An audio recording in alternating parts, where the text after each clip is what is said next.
Welcome in. This is the Champagne Room Live, and it is May 26th. I'm joined by Kyle Tausk, now of Illini Inquirer, been a handful of other places. We were just talking off camera, but Kyle, thanks for joining me.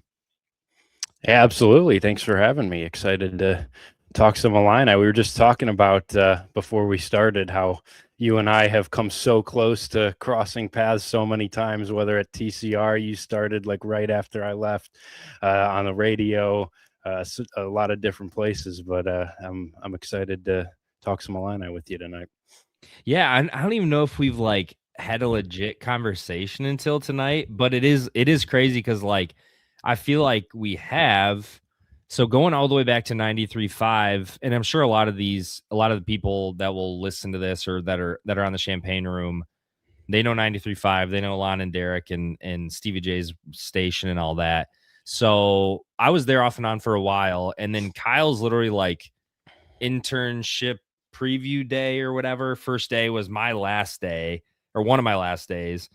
And then he started and obviously rocked it there. And then I did some stuff with Illini Inquirer, and then 6-8 months later, Kyle came in there and is obviously doing great stuff now. And then one of my first days with the Champagne Room was one of Kyle's last days with the Champagne Room. So yeah, it's kind of crazy, but I feel like you're kind of like the textbook what Steven in the Champagne Room kind of hopes of, gave a lot of great years and put in a lot of great work, and now you're kind of moving on. So what did you sort of gain from selfishly and from our end on the Champagne Room? What did you gain sort of from writing for TCR for multiple years? A ton. I mean, it was the first opportunity. I started with TCR the summer before I started college, my freshman year, just doing some little different things here and there. And then as I got into college, I think my sophomore year, I got credentialed for a few football games and kind of got to dip my feet into the reporting game a little bit and doing some football coverage. And then my junior year, got to really dive into some basketball stuff. But it was, I had no experience at that point. I honestly didn't really know, like coming into college, exactly what I wanted to do. And it just all kind of came together perfectly where, I hopped on TCR, got some experience with writing, doing a bunch of different types of stuff.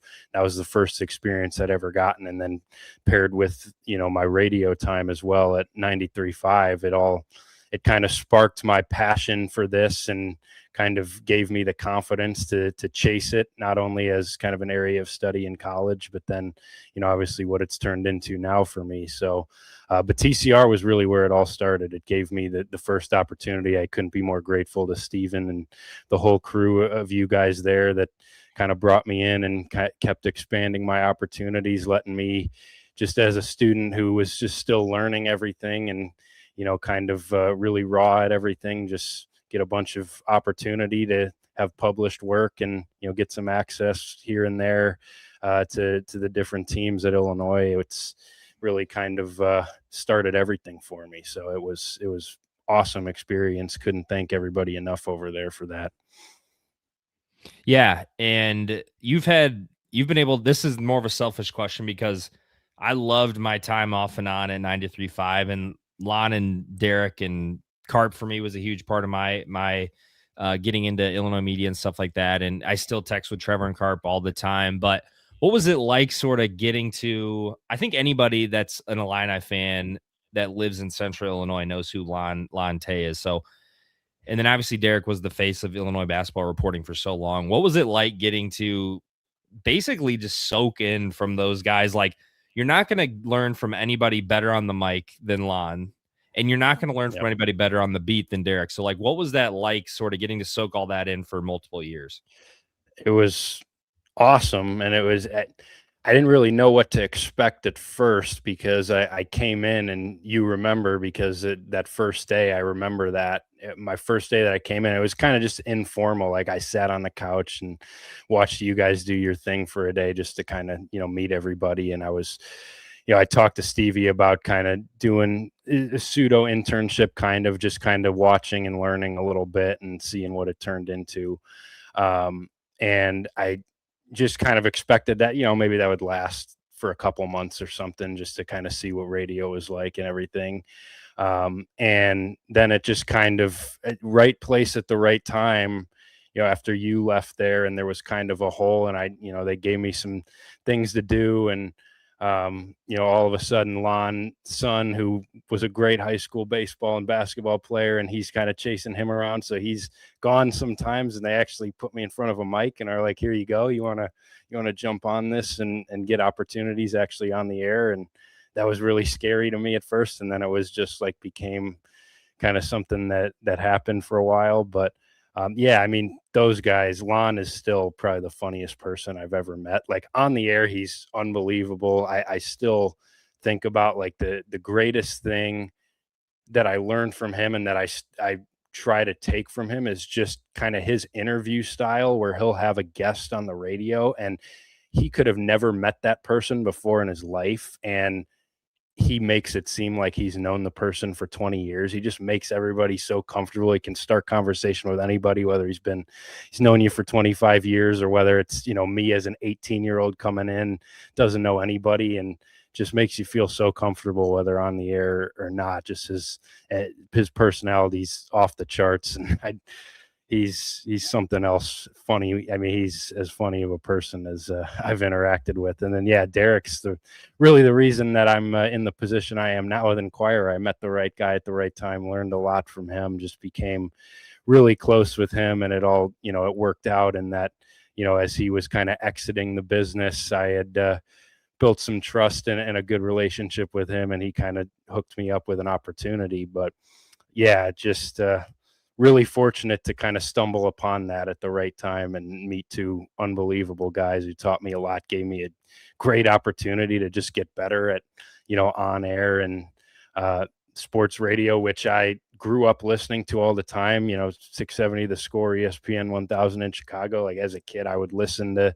sports radio, really liked it. That's kind of what piqued my interest in trying to get the opportunity at first. And then all of a sudden, I'm behind a microphone talking, and there's at least a couple people that are listening to me, so it's pretty cool. It kind of snowballed into everything that it is now. So that was just a phenomenal experience for me. Yeah, you definitely got a few people listening now, I would say, if not tens of thousands of people that obviously stay tuned with Illini Inquirer. And Kyle, are you a little bit nervous that you came in and you started covering the team at such a good time, the first Final Four, in 21 years? Are you kind of nervous that it's going to be all downhill from there and it's going to be, a little depressing?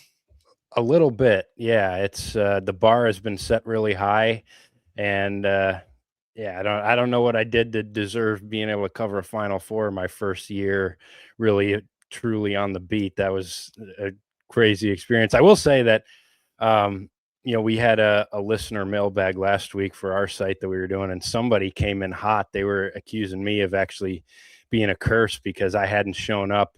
I couldn't make it to the first 4 games of the NCAA tournament, the first 2 weekends for school reasons. And then I showed up in the Final Four and they lost. So, maybe you look at it that way, but yeah, it's going to be hard to top what last season was. That was an unbelievably fun year to reach a Final Four and to be able to be at a Final Four, which some people who cover college basketball never get to experience in their career. And I just happened to be fortunate enough to be there my first year as a 22-year-old still in college. Yeah, I would say it's probably not going to be that way every year. I think this season, I was just thinking about this the other day. This season had a lot of sneaky, awesome moments. Like obviously the Final Four is going to be number one, and I'll never forget before, like when the game started, just the way the lights were set up pregame when they were announcing everything, and everything was pretty orange. And granted, it was probably 65-70% orange. Like I'll never forget that at Lucas Oil Stadium. So besides that, what was your highlight from this past season or moment? You're like, wow, that was amazing to cover as a fan and then as a reporter. Yeah, I mean, first off, I'll just say, like, I agree with that. There was something about like right before tip off during the introductions of like, and I was up for the first half of the game. I was up in the press box, which was like looking down at everything. It kind of sucked because it was closed off at Lucas Oil. It's a closed press box, so you don't actually, you can't really hear anything. You can only see it. So luckily I got to come down for the second half and be part of that. But I also say, like, being there for the practice the day before and walking out, I had no idea what to expect. We had heard, and like when I came that morning to Lucas Oil on Friday for the open practice, like there was a good chunk of Illini fans that had lined up outside, and we were talking about going in, even when we were in the locker room talking to some of the players. Like there's expected to be a big turnout for Illinois for the open practice, but then we walk out and just looking up and seeing an entire side of a football stadium filled with 15,000 Illini fans for a 1-hour open practice. I'm like, oh my God, this is pretty special stuff. Like my jaw almost dropped just like walking out onto the court, not knowing what to expect, and just kind of seeing that moment. Like, yeah, this is what happens when Illinois makes a Final Four. This fan base has been dying for this for the last 21 years. And that was pretty cool. But I mean, my highlight personally, and I wasn't at every game, I was at every home game, and I got to travel a couple times this year, but I had to stay back some just because I was still a student trying to finish off my degree and actually graduate. But I was at Mackey Arena for the Wagler game, and that has to be number one for me. Just like being there in person and seeing how that started, where he scores like 19 of the first 21, and then just can't miss coming down the stretch, even in a game that, like, take out the Wagler performance, coming down the stretch of that game, for as good as he was, Purdue was kind of in control coming down the stretch. And then there was that flurry within like a minute where Davis hits the three, Merkovich hits the three, Tommy hits the three, and all of a sudden Illinois timeout Purdue with under a minute left. It's like, wow, this is pretty special. So and just experiencing Mackey that day too was pretty awesome. So that game and just being there to see that Wagler game, I think was probably my highlight. But I'd have to think of some of the other ones, because there was a lot of really good stuff. I mean, some of the best moments came on the road, away from home, whether neutral site or the Tennessee game and the Nebraska game. I wasn't at either of those, but those were fun. But for me personally, that Wagler game is for sure number one for me, other than the Final Four experience. Yeah, just being at Mackey in general and seeing the Yeah. I've only been once, and it was actually, I'll never forget, the Illinois, oh crap, well, it was probably like 2014 or something. We were up early, like 24-8. Ravante Rice had a nasty alley-oop dunk, and I was at that game, and it wasn't like completely sold out and stuff because Illinois wasn't that good, and I think that was a little. I mean, Mackey's always been a great place, but that was before I feel like they were really known the last like 5 or 10 years of like always sold out, always crazy paint crew. But I mean, just through the TV, like you can hear how crazy it is. So I can see, yeah, and Wagler probably made himself a few extra $1 million, because I feel like all these NBA draft guys and NBA guys I hear talk recently, they all reference the Purdue game. Like, well, Wagler, put 40 points, 40 plus on Purdue, and walked in there and basically beat him single-handedly. But yeah, that was awesome to cover. And who knows, you'll probably never cover another freshman that good and in your time in Illinois, but yeah, it's kind of hard to top that one. But I think what everybody's probably wondering about, it's fun to look back, obviously, and reflect on the Final Four season. But Andrej Stojakovic, the big news, he's got basically 24 hours now to decide. So what are your thoughts on that situation? And do you have any doubt that he's not coming back to Illinois? I don't. No, I fully expect that he'll be back. I haven't heard from one person or any buzz around that indicates that he's going to be staying in the draft. I mean, it makes all the sense in the world for him to go through the process. I think kind of what left people on edge, and understandably, was just kind of the timing of the way it went. Like, I don't think it necessarily would have been very surprising if he just declared for the draft initially, early in April, and just kind of announced that and said he was going through the process before ever making the back announcement. I think having the back announcement and kind of having that finality of like, okay, the core's coming back, all 5 guys are back, and then all of a sudden it's like, oh, wait a minute, Andre's entering the NBA draft. I think that's kind of what I understand why that had some people on edge. I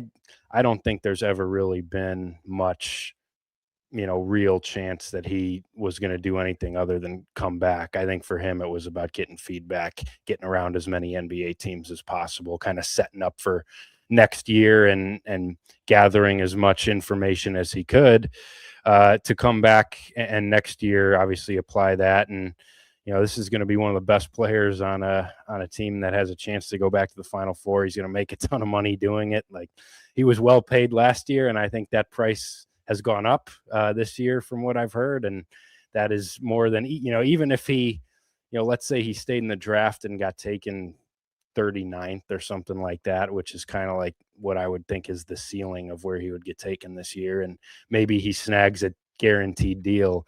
Even that is like, maybe 2 million or something. He'll surpass that at Illinois next year. He will make more money than that. So from a financial standpoint, just from his own standpoint, I think, it makes so much sense for him to come back. And sorry about that. Happens. But yeah, no, I think he'll be back at Illinois. And yeah, I think that announcement should be coming here shortly. How do you think this might be a tough question? I'm kind of thinking like how to put it in perspective, but I feel like a lot of times at Illinois, every big school, there's going to be so much expectation on Stojakovic, I think, coming back. Now, granted, he's going to have a lot of help, but Curbelo was not able to survive that expectation. They're very different players. I think you just see it a lot of times where it's just automatically expected a guy's going to take a second year jump in a program. How do you think Andre's kind of built to handle that sort of pressure? And how do you think Illinois avoids that situation of him feeling like, oh my gosh, I got to be the guy, like Champaign is relying on me to go out there and lead us back to the Final Four? Yeah, I think the beauty of it for next year for him in Illinois is I don't necessarily think that weight is necessarily going to be put on him. Like, I don't think, yes, you need Andre to be good.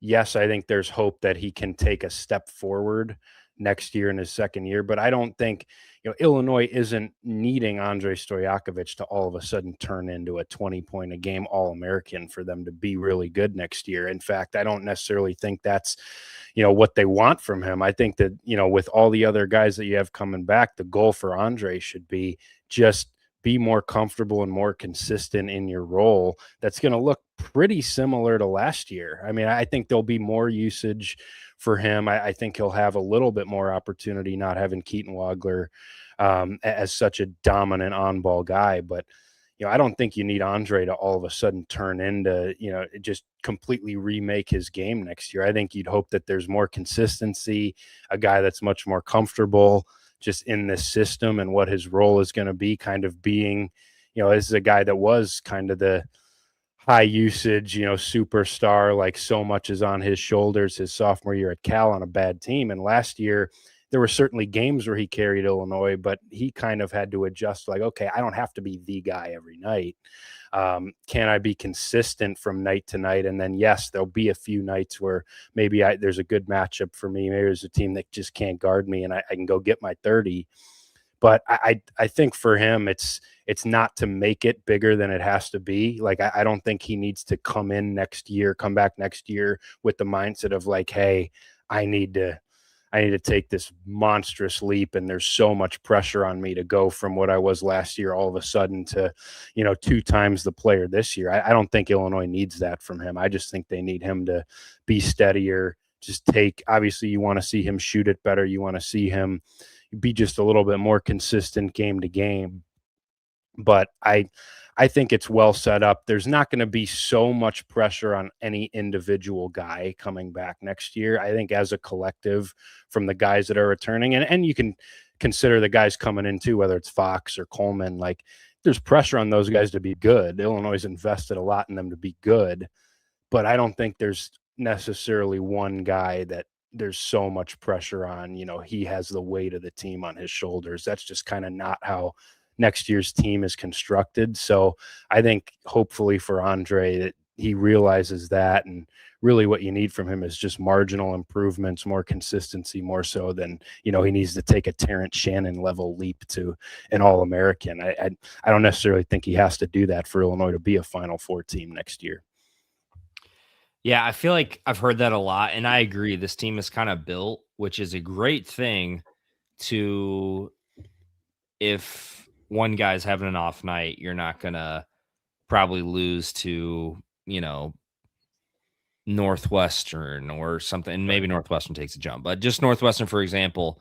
And really, that was one thing that team last year, I think that we don't talk about enough. I just thought about the other day. I feel like that was the first Illinois team in my life since the 2005 team that didn't lose a quote unquote bad game. Like even the Terrence Shannon and the IO teams, they would drop a game that they shouldn't drop. And I think big part of that is that you have so many guys that can score 20 on a given night and can take over a game if needed. But if you had to choose one guy where I agree, even if you have one to two bad injuries, you're probably still going to be like a tournament team. But who's the one guy where you're like, if he really falls off and doesn't take a step, I don't think Illinois is going to back to the Final Four, which is hard anyway. But if this guy doesn't take the step forward, then I really don't think Illinois can get their full potential. I think you could say Andre for that. I mean, in terms of, having said everything I just said, like you can't afford Andre to regress or like not be one of your best players because, the one thing I think sometimes gets overlooked with him is like you really, really need him defensively next year too. Like I think one of the biggest X factors, talk about like a big leap, Andre turning into who I think was a good defender last year, getting him to like all defense level defender. I think that's in the realm of possibility for him. And I think that would be something you would hope for because outside of Zvonimir, who's obviously a rim protector, he's not a perimeter guy. Like you don't really have a guy other than Andre on this roster that's like, I trust that guy to put on the opposing team's best perimeter player. But that's a good question. I think you need David Mirkovic to be really, really good. Like I think Illinois really hopes that he can take a step forward next year into a guy that is kind of, whether he's the highest usage player or, I think Illinois has kind of invested in him as being the face of the team next year, so to speak. Like you can think of that term what you want, but Illinois has invested heavily in him being, kind of the star of next year's team. And that's not to say like all of a sudden he has to take a leap to averaging 20 points and 10 rebounds or anything like that. But I think he's going to have more opportunity with the ball. And I think Illinois really wants to now, having a backcourt that, is new and it's Vox and, Quentin Coleman, Lucas Murillo, younger guys that might take a little while to come along. I think from an offensive standpoint, like David Mirkovic becomes the guy pretty early in the season. And, you might see some possessions where you're really running most of your offense through him. And I think Illinois really wants him to be a trustworthy decision maker, offensive hub guy that kind of can run the team at times. And so if you don't get that and you get kind of more of a plateau from him, I think he's kind of the big ceiling raiser for this team. And he's also at a position on this roster that doesn't really have a backup, so to speak, of like, yes, you'll have when he's off the floor, you can play some smart lineups and stuff, but like he's the four, like he's the guy in the front court that is kind of, the only option there and a guy that Illinois is pretty much given the entire runway to. So I would say, if I was singling out one guy, like Illinois is really banking on this guy being one of the best players on this team and is expecting big things from, I think it's probably him. And if that doesn't happen, I just think even we saw last year, like when he was good, Illinois was really good. When he had his rougher games, whether he turned it over, just didn't have it, those coincided with Illinois' uglier losses most of the time. So he was an X factor last year, and I think his growth into being like an all-conference guy is kind of an X factor for this year's team, having lost Wagler he kind of takes over the shoes of that guy. What's kind of an underrated storyline you think? Again, we can talk about everything every which way, and I'm sure we will before the first game in November, whatever it is. But what's an underrated storyline or underrated piece you're looking at for this team going into next season? Like, people know, we're probably going to score a ton of points. We got a lot of depth and scores. The defense is probably not going to be great unless they take major steps forward.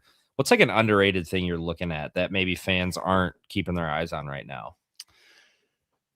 I think one thing that's kind of gone under the radar now with everything that's happened this offseason is this freshman class coming in and the impact that those guys can make. Like, it's crazy because there's so many years where you bring in a guy who's now ranked number 13 in 24/7 Sports' latest rankings update, a 5-star. It's a finalist to make Team USA's U18 team in a week from now.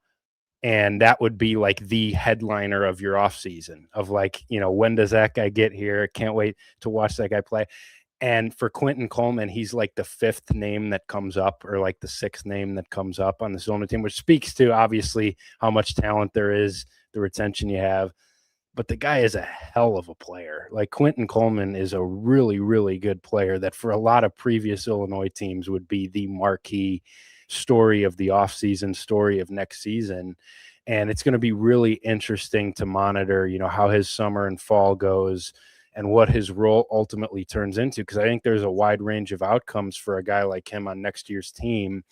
And, we'll see how it goes. Obviously, Illinois paid and invested a lot in Stephen Vox to be kind of their lead guard and a guy that they're really high on, and I'm really high on him as well. But there is a world where Quentin Coleman emerges. And, it's tough, to your point earlier of like, I might not cover another freshman as good as Keaton Wagler. I feel bad for the freshmen that are following Keaton Wagler like him, because it's like, good luck. Now the expectation for Illinois freshmen is come in and be an All-American. But I do think there's a world where Quentin Coleman, like Keaton Wagler, comes in and is so good early on in the preseason and builds up so much trust that Illinois puts the ball in his hands quite a bit, and he becomes one of your 2 or 3 most important players by the time you get to February and March. And, he's just such a talented offensive player. He's a competitive kid, and one that, I think he's just gotten overlooked a little bit amidst all the guys that Illinois is bringing back. And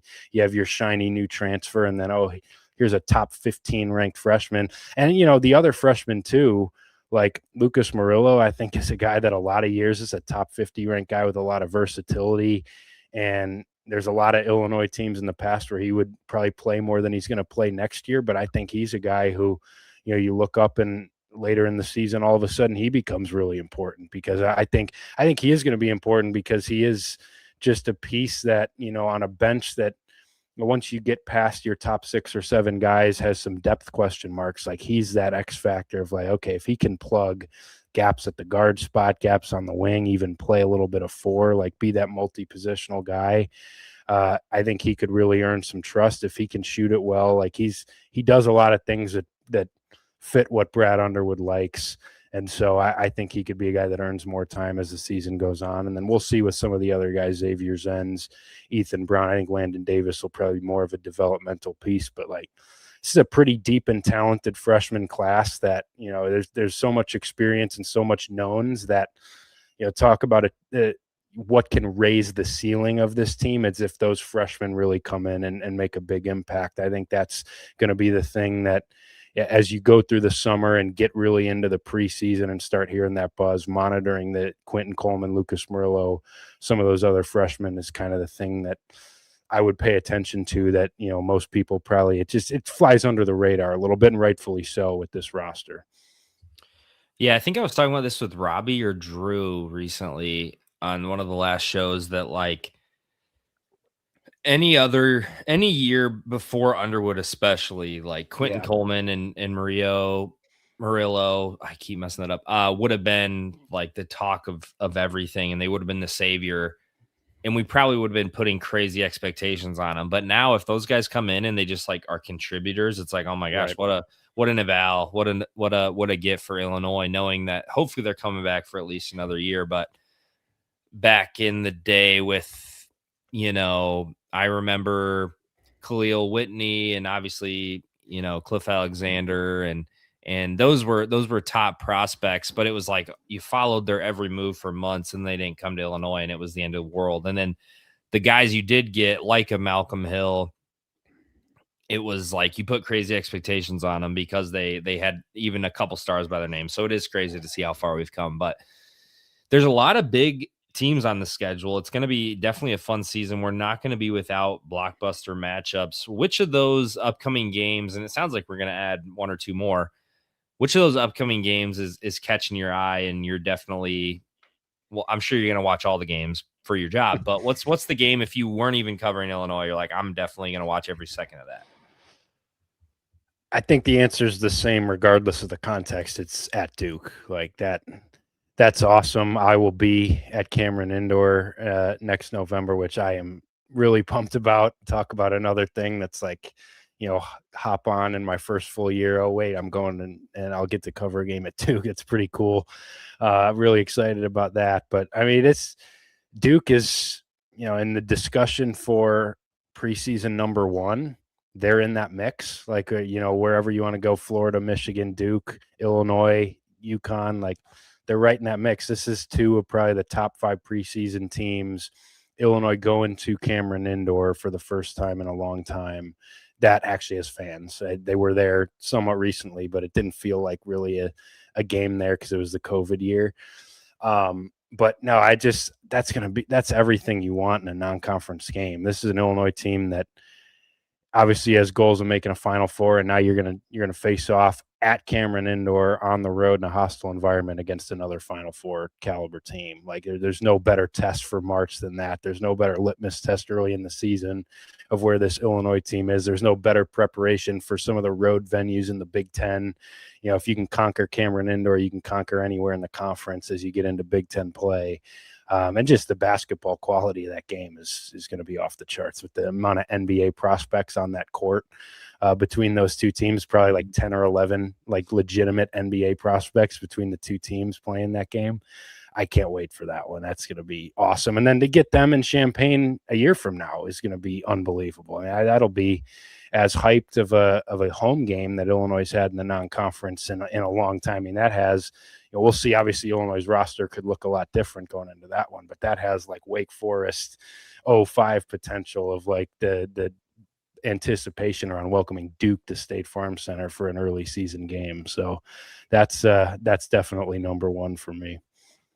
Yeah, I mean, that would be like covering, I imagine, a game in Tuscaloosa, like a college football game at night at Tuscaloosa or Death Valley or something, like Cameron Indoor, like college basketball. I'm sure that's where you want to cover. And that's going to be crazy. I think even from an outsider's perspective, obviously Illinois fans were like, these are fun games, and we've done pretty well for the most part. Like, even though we've lost a handful of these big games, like some of my most favorite Illinois basketball memories from the last few years were some of those bigger games in the bigger matchups. And the Texas Tech one last year was obviously really fun. But yeah, them coming to Champaign is going to be super electric too. And again, from an outsider's perspective, I think besides Florida, Duke and Illinois is one of the best matchups, and will be probably one of the premier matchups of early in the season, especially if both teams start off hot.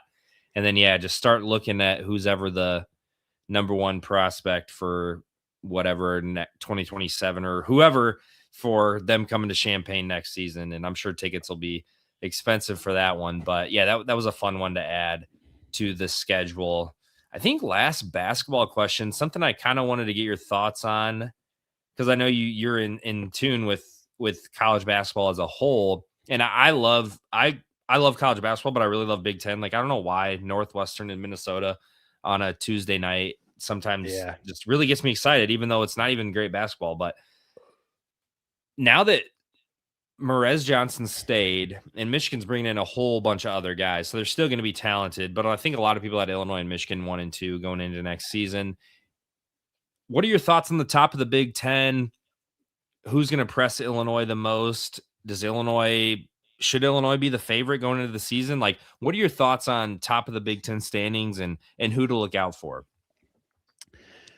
I think for me, it's Illinois and Michigan, and then the rest. Now we'll see. I mean, Michigan State is going to be in that mix if Spears comes back, and I could look like an idiot for like the fourth straight year of writing them off as not in that top mix, because they always are. To me, when you look at the rosters and just what I expect, I think Illinois and Michigan are kind of the co-favorites for me in the Big Ten. I think you could rank those two however you want to. I think there is certainly an argument for Illinois to be the preseason favorite over Michigan, given what Michigan lost in the front court. Because let's face it, what made Michigan last year was one of the best front courts in college basketball history. And those guys are gone. Now they're bringing back what I think could be one of the better backcourts in the country next year. And so, if you want to side with that, with Cadeau and McKinney, and bringing in Brandon McCoy, who's kind of a Quentin Coleman level high school prospect, as a 5-star as well, like that's as good of a backcourt trio as you'll find. But losing that front court, that was the identity of last year's Michigan team. Now they did a pretty good job of getting Estrella from Tennessee and Chiam from Cincinnati, who is probably as good. I mean, in terms of, you're not going to replace a Dai Mara, but like in terms of finding the closest thing to him in the portal, Mustafa Chiam from Cincinnati is probably like as close as you can get. I don't have any problem if you want to rank Michigan. I mean, it's the defending national champs who were dominant last year and do bring a pretty good core back. So to me, it's Michigan, Illinois 1 and 2. And then beyond that, like I do think Michigan State, whether they reach that top mix or whether they're, one step below, I think they'll be right there, assuming that Jeremy Fears comes back, which I would expect. Like Stojakovic is kind of a formality as well, because they bring back a lot too, and they're consistent, man. They bring in a really good freshman in Josiah Jervis too, who I like. It's kind of that there's some dynamicism at guard that they haven't had here, or just from an offensive standpoint recently, that I think he could add. So I think they'll be pretty good. And then I'm interested to see like who emerges from kind of the middle pack of the Big Ten, because I think there's a lot of candidates like Nebraska, after what they did last year, bringing Sanford and Frager back and getting Esiason back from injury. I'm interested to see how they follow last year. I think, Purdue, I'm really curious to find out how their kind of stone-faced philosophy of like, you know what, we're riding with our guys. We got 10 guys coming back. Yes, we lost the winningest trio in our program's history, one of the best point guards in college basketball history, but we're just going to ride with what we got. We're going to bank on our internal development, and they're bringing 10 guys back. How many of those 10 guys are like star Big Ten players? I don't know if I'd say any of them at this point. So I'm fascinated to see how that plays out, because Izzo and Painter both are kind of just they're zigging when everyone else is zagging, and they've been really successful at it. But now you lose that core for Purdue that's been so good. Like this is kind of going to be the test for Purdue now, but I wouldn't put it past them again. I've been fascinated with USC as kind of a team that I'm really monitoring in the Big Ten, because if you look at their roster, like just raw talent basketball wise, the guys that they have, there's probably very few rosters. Like just look at stars next to guys' names, like recruiting stars, that type of thing. USC is loaded with like talent, raw talent. You got Elijah Arenas, who was a 5-star last year, coming back. Rodney Rice, who was awesome at Maryland, coming back from injury. They got one of the best high school classes in the country with a 5-star big man in Christian Collins. The Ratliff twins, who are borderline 5-star prospects, coming in. They got KJ Lewis they have a ton of really good players, but like I wonder like how does it work from a basketball standpoint? Like it's because those must teams the last couple of years at USC have been kind of a train wreck. It feels like the chemistry's been off, and they've had talent, they just haven't really won much. So I don't know. I think, I'm interested to see kind of who emerges. I mean, Ohio State's another one what does Iowa do coming off that Elite Eight at losing Sturts, but bringing a lot back? There's kind of a big middle tier of like, I think all these teams will make the tournament. Which one of those teams like pushes Michigan, Illinois, Michigan State? I don't know if I've settled on one yet, but I'm kind of fascinated by how that ultimately plays out. Yeah, it's about time these West Coast teams starts pulling their weight, in the Big Ten like title races and in national conversation. So I think USC is a great pick, and there's definitely a lot of intrigue, and I just can't stop thinking that all this, the offseason stuff and the portal and NIL and tournament expansion, all that stuff can be really annoying, but it's a fact that night in, night out, the product was just so good, and you had so many good games in the Big Ten. And I feel like the quality is just so much better. And yeah, I'm definitely looking forward to next season. And real quick, elevator pitch. What are your thoughts on the tournament expansion? Because I think I'm kind of in the minority, but what are your thoughts? I don't like it. I mean, to me, there's just no point to ruining to fixing something that isn't broken, like changing something that I think is pretty magical and perfect as is. Like, I've always been team 64. Like, forget the play-in games. I don't need those playing games. Sure, it's more basketball to watch on Tuesday and Wednesday, but it's like 64 is such a perfect number. And I get we're still gonna have the it'll whittle down to 64 initially, but games between 17 and 16 Virginia Tech and 16 and 17 Arizona State for the right to get a 12 seed, they just don't do anything for me. And I think it devalues making the tournament still. Illinois is elevated past a point where making the tournament is the bar that they set, but there is still something about like making the tournament being the barometer for a program, and like that being an accomplishment, especially as programs rebuild and as programs kind of, in this new age go through transition. It's like, hey, making the tournament, that means something. How much is it going to mean as a high major team to make a 70-16 tournament now? Like you're putting more than half of high major teams in there. There's teams that are going to finish 7-13 in the SEC that are going to be in to me, there's no need for that. And I get the counter of it of like, hey, there's more basketball. But I'm not a fan of it. Like most people, I just don't think you needed to touch the NCAA tournament. It's kind of the one postseason in sports to me that is just perfect as is, and making any changes to it is only going to hurt it for me. Yeah, the basketball purist and like sports purist in me definitely understands. Don't mess with it. Like, it's such an achievement to get into the tournament. It definitely negates that a little bit. But then the sports just fan in me who just loves consuming and maybe a little bit of like sports betting and stuff. I'm like, sure, give me more than just the Thursday, Friday. Like that's our society. We just want more of like the things that give us the serotonin boost or whatever. So I'm like, give me another couple of days of that to not pay attention at work or whatever. And I'm going to watch the, Auburn and maybe it's Purdue this year. Whatever. I'll watch them. Yeah. I'll watch them. So I just won't like it. I think, in the moment it'll be like, oh, sweet. Like I'm taking Purdue, to cover, but looking big picture, it's definitely takes away from the meaning of the NCAA tournament. And yeah, we could do another podcast on that, but somebody that's dove into it maybe and thought through it and stuff. I was just curious, and I know you like college basketball as a whole, so I'm in more the minority, but I definitely understand people that are sick of it.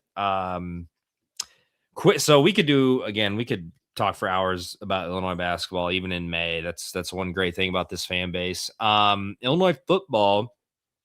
We were talking beforehand. We're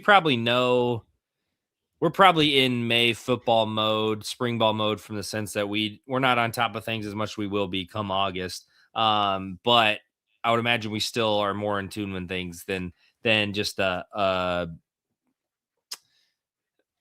that just passively pays attention. So Illinois football, what are your thoughts? What are your expectations going into this next season? Like, what are you kind of expecting? We've had a handful of years now of solid football. The worst season being 5-7. Like, what are your expectations now for a ton of change, new defense, all that going into this football season? I have some real concerns about the roster and how it's going to look, but the thing for me, like one of the biggest reasons that I do have optimism for next year is the schedule, to be quite honest with you. Like I think it's really, really manageable. I think it's a really good schedule for a team like Illinois that has lost a lot, is going through a scheme transition on one side of the ball and kind of a coaching transition on one side of the ball, and has some real question marks up front. Like I think, obviously you have Ohio State and Oregon on it, but there's a lot of teams that are kind of in that back half of the Big Ten for Illinois, and even Duke in the non-conference in Champaign is a team that now, you lose your quarterback in Darian Mensah. That's not a team that's expected to be all that great. So it's like I kind of go both ways on it. I'm not totally sure what my expectation is. I am excited. I think it's going to be a fun offense to watch. I think getting Caden Hauser at quarterback is a great fit. Like I think to bring him in as the bridge from Luke Altmaier and how good he was, because let's face it, I mean, a biggest reason for Illinois' success the last 2 years was the quarterback that they had, and to replace that, I mean, that's really what's going to make or break your season. I think Hauser was a great fit. I think he's got some real weapons to work with here. I think Illinois, the one thing that they did really well was attract some weaponry in the transfer portal at receiver that I'm pretty excited about, plus some guys coming back. I think that running back duo of Khalil Valentine and Aiden Lawfrey will be fun to watch. I'm interested to see what the Caden Fagan tight end experience looks like, but that'll be fun to watch progress. Like I think it'll be a fun offense, and I have a lot of trust in what Barry Lunny's done there. To me, it's like, what is this defense going to look like this year? Does Illinois have the bodies up front to win a lot of Big Ten games? Because I'm not sure I see it on the roster right now. Like this defensive line having two guys that have proven themselves at even to any capacity, and it's kind of two guys that have been rotational players in Joe Barna and Pat Farrell. Like on your front seven, those are the two guys that have really played meaningful snaps at the Power 4 level. And now going through this major scheme change defensively, like I like the idea of it. I like what it's supposed to look like, but do you have the personnel? What are some of the growing pains going to look like just completely overhauling your defensive system here? I'm worried about that. I think this defense, I'm worried on paper about what that's going to look like, but I keep coming back to a schedule that I think is really manageable and an offense that I think will be able to score. And that gives me optimism that, hey, you don't need to go win 10 games or 9 games like you did the last 2 years.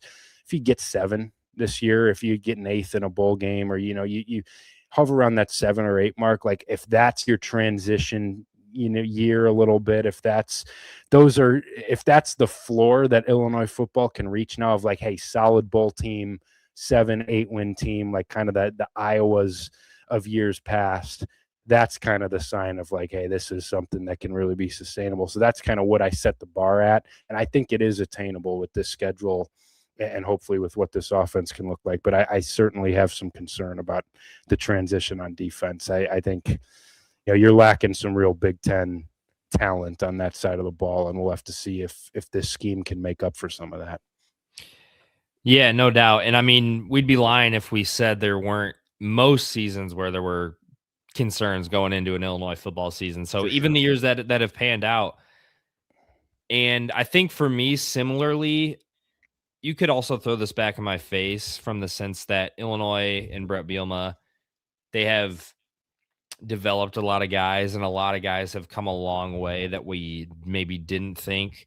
I'm thinking of some of the tight ends, or some of the guys that have really, like what Hank Beatty turned into, whatever. But my biggest hang up, I think, is that it felt like the last few years, this staff, instead of, now I know in football, college football, it's so competitive, it's hard to go get guys, but it felt like they relied so much on their development skill of like the offensive line and some of the defense and stuff, that it really bit them in the butt, especially the 5-7 season a few years ago. Whereas I fear that that's kind of happening now. Yes, we brought in a lot of new faces like Hauser, like Platt, and a lot of we got a ton of JUCO guys. So yes, we brought in a lot of new faces, but I do fear that we might be relying too much on development and, oh well, we've got these defensive linemen, we're gonna make them develop into Big Ten defensive linemen, things like that. So, but there are a lot of things for optimism. I mean, Barry Lunny knows how to put an offense together, and Hauser's a veteran. I love Valentine and Lawfrey, so that'll be fun. And Bailey and Scott and Juice Clark, like those guys, they make plays. It's just hopefully they can stay healthy and whatnot. But so yeah, there's a lot. There's a lot of X factors, I feel like, going into this year, with the defense probably being number one. But looking at the schedule right now, what's a game that sticks out to you? You're kind of like, man, that could really make or break the season. I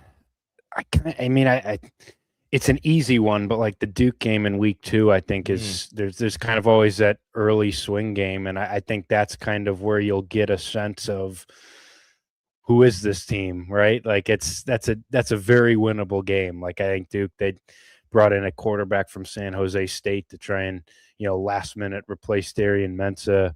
And, they lost so much from that team last year that ended up, Illinois obviously kind of blew them out in Durham and had 5 turnovers in that game, but then they get somehow, some way they win the ACC championship after losing 5 games. But that I think that's kind of the one, like we'll get to find out who they are. You win that game and you feel like, hey, you can get off to a pretty good start here because you have at Ohio State, but you should take care of UAB, Southern Illinois. Purdue at home is a game that this team should win. Michigan State year 1 under Fitzgerald, like that before your bye week. There's a world where you can get to 5-1. Heading to that Oregon game after the bye. But I think Duke will kind of set the tone for that of like, hey, if we take care of that, we have a chance to start really fast here. If you lose that game, it's like, okay, a lot of these games are all of a sudden losable now. Like this is a team that could struggle against some of these middle of the pack Big Ten teams. So I'm monitoring that one. But then I kind of think it's like, I don't know if it's one game, but it's that late season 3-game stretch, Nebraska at home, then you go across to LA at UCLA, and then you fly back to Champaign to face Iowa, all without a bye week in there. Most teams that go out west get the bye week on one side of it. Illinois doesn't on this schedule. So it's Nebraska, then to LA, then to back home for Iowa.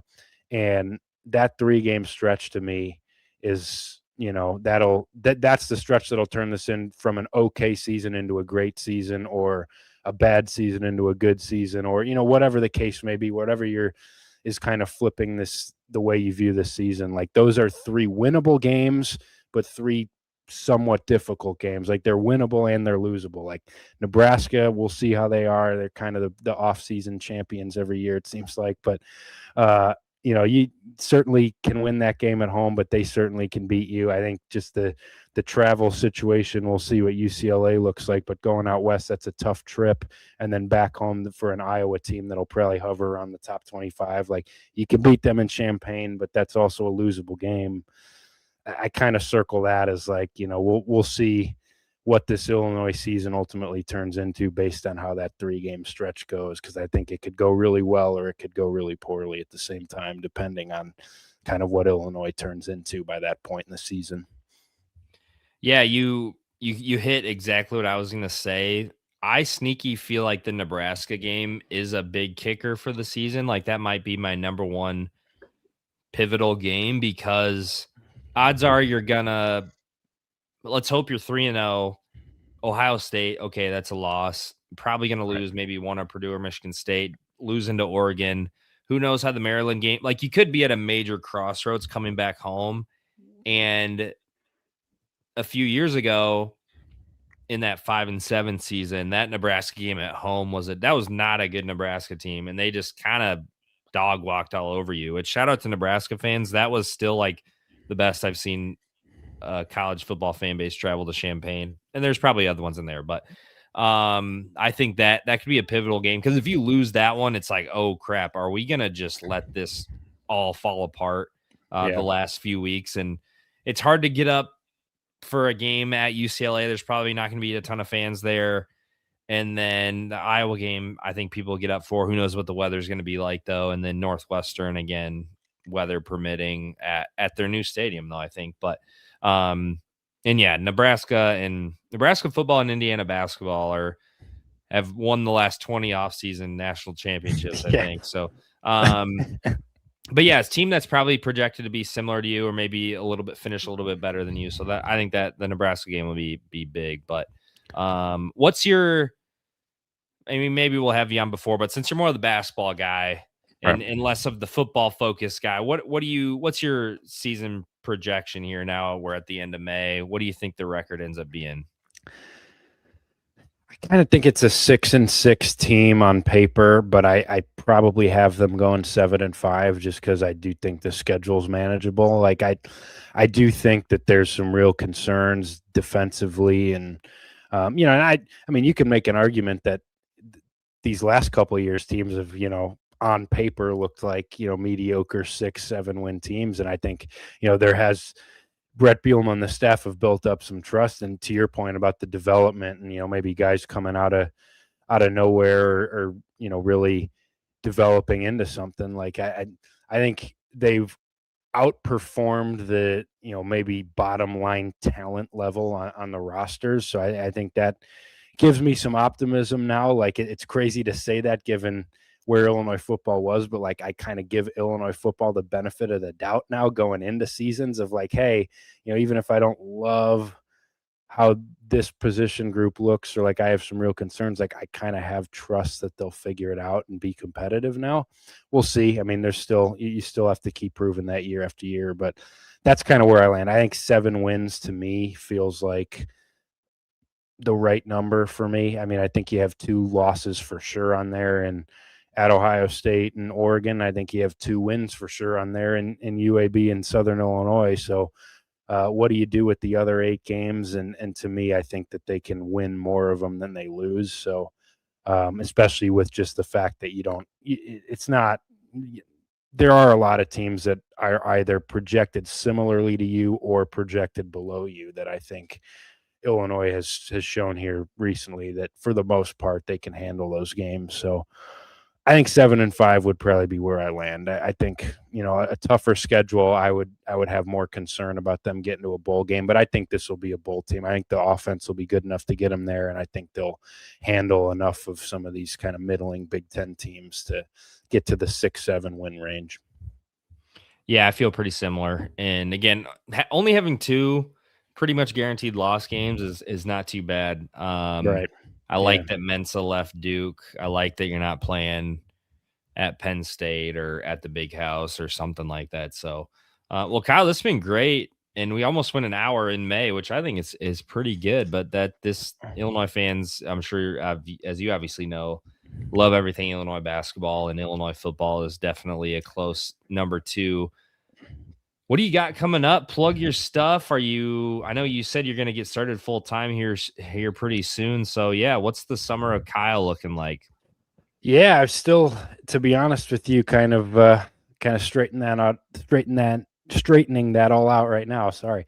I officially start with Inquirer full time next Monday on June 1st. So I'm kind of in a little downtime transition period between my graduation a couple weeks ago and really getting going on that. So I'm gonna figure all that out. But I will be following around some recruiting stuff this summer. Probably make my way out to a couple tournaments here throughout the summer. Obviously, that's something that is no longer at the forefront. In the past, when Derek was on the beat and before everything has gotten so transfer portal focused in college basketball, high school recruiting was the biggest driver of content and discussion for a lot of the time. That still does happen, actually. Illinois will be out on the recruiting trail this summer, and there's some big time names that they're after. So I'll be getting into that, and we'll be starting to break down this team as we get into summer workouts. I'll have some, kind of summer preview content. We'll get into some, player outlooks and stuff of that nature. And obviously the NBA draft with Keaton Wagler and Kylan Boswell in that thing will definitely be something we cover as well. But I'll have more specifics for you coming up here pretty shortly. But until then, I'm kind of figuring it all out myself, and I'm excited to get started. And yeah, it's there's no downtime for this fan base, whether it's May, whether it's the heat of college basketball, college football season. There's always fans that'll eat this stuff up. So there's no downtime for Illinois fans. Yeah, we'll be definitely looking for your piece in July about which freshman's taken off or who's the most athletic player Brad Underwood's ever seen. I'm sure he's going to have some. The summer workout MVP. Yeah, Brad Underwood has he's kind of been. He's batted like 500 on those. Like Keaton Wagler, absolutely, man. From the second Keaton Wagler stepped on campus, he was the guy getting all the buzz. And then there's also been the practice MVPs that sometimes don't work out. So you got to take that stuff with a grain of salt. But just to even get some of that buzz coming out will be refreshing to start thinking about next basketball season. I think one of my favorites, which wasn't really summer related, but was that Blake Fegbemi was the best athlete he's ever coached or something like that. Like, which, hey, he's going to bat for his guys. But again, check out Kyle's stuff at Illini Inquirer and subscribe, do all the stuff to get Kyle's stuff. And Jeremy and those guys do an awesome job covering Illinois. So yeah, Kyle, thanks again. TCR alumni, and it's been great to actually talk and catch up, and we'll hopefully get you on like for basketball season and when something happens. And we're definitely gonna have some news here in the next 24 hours or so. So I'm sure you'll be pretty busy writing something. Absolutely, man. Appreciate you having me. Had a blast. Awesome. Thanks, Kyle.